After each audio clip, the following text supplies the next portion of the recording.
dhinac kasta oo aad jilleecdid nolosha aynu ku noolnahay kasoo bilow dugsi aynu wax ku baranno, guriga aynu ku noolnahay, bacaha aynu ka saarno cuntooyinka aynu cunno, ilaa telefoonka aad ka daawanaysid muuqaalkan, ka waayi maysid erey Ingiliish ah. Haddaba maxaa ka dhigay luqadda Ingiliishka mid taasoo dhan ugu baahda caalamka?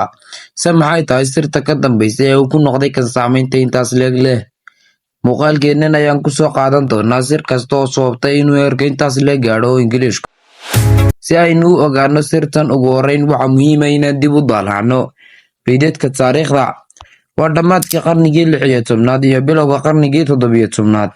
Xilliyadani waxaa lagu tiriyaa xilliyadii ay daciiftay awooddii boqortooyooyinka diinta ku salaysnaa, saas awgeedna waxa ay jaanis u noqotay isfidinta awooddii iyo boqortooyadii Ingiriiska, taasoo isku fidisay adduunka badankiisa, gaadhayna awooddeedii ugu sarreysay waqtiyadii qarniyadii 19aad iyo bilowga qarnigii 20aad ilaa laga soo gaadhayay 1945kii. Xilligaasoo dowladda Maraykanku noqotay tan loo daba fadhiisto awoodda caalamka. Sidoo kale waxaa mar kale haddana waxaa burburay awooddii Midowgii Sofiyeeti oo ahaa kan keliya ee gacanta ku haynta caalamka, kula loolamayay Maraykanka sanadii 1991kii. Mar kale bilowga qarnigan 21aad, kacdoonka tiknoolajiyadda ayaa intiisa ugu badani kasoo bilaabatay wadamada dhaladka waa luqadda Ingiliishka. Sababahaas iyo kuwo badan ayaa loo aaneeyaa fiditaanka baaxadda leh ee luqadda Ingiliishka. Haddaba si aynu u kala yaxaysano fiditaanka baaxadda leh, inagu celi qarnigii 17aad iyo bilaabashada gumaysiga Ingiriiska. Markii uu bilaabay Ingiriisku inuu wax gumaysto, goobta uu gumaysanayo lama uusan imaaneyn oo keliya maamul iyo maxmiyad gumaysiya, balse isaga oo wata dhaqankiisii, diintiisii iyo luuqadiisiba, isagoo qasab kaga dhigaya inay kula hadlaan luuqadiisa. Taasina waxay sababtay muddo dheer oo adduunka uu gumaysanayay Ingiriisku inuu noqdo luqadda Ingiliishku tan ugu baahsan caalamka.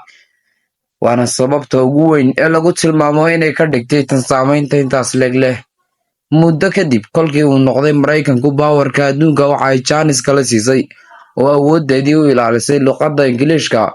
Tanna waxaa lagu tilmaamaa sababta labaad ee ka dhigtay luqadda saamaynta intaas leeg leh. Tan saddexaadna waxaa loo aaneeyaa burburkii Midowgii Sofiyeeti oo ahaa awoodda keliya ee dhinac waday luqadiisa. Luqadda Ingiliishka ayaa burburay sanadkii 1991kii, taasoo mar kale jaanis u noqotay luqadda Ingiliishka.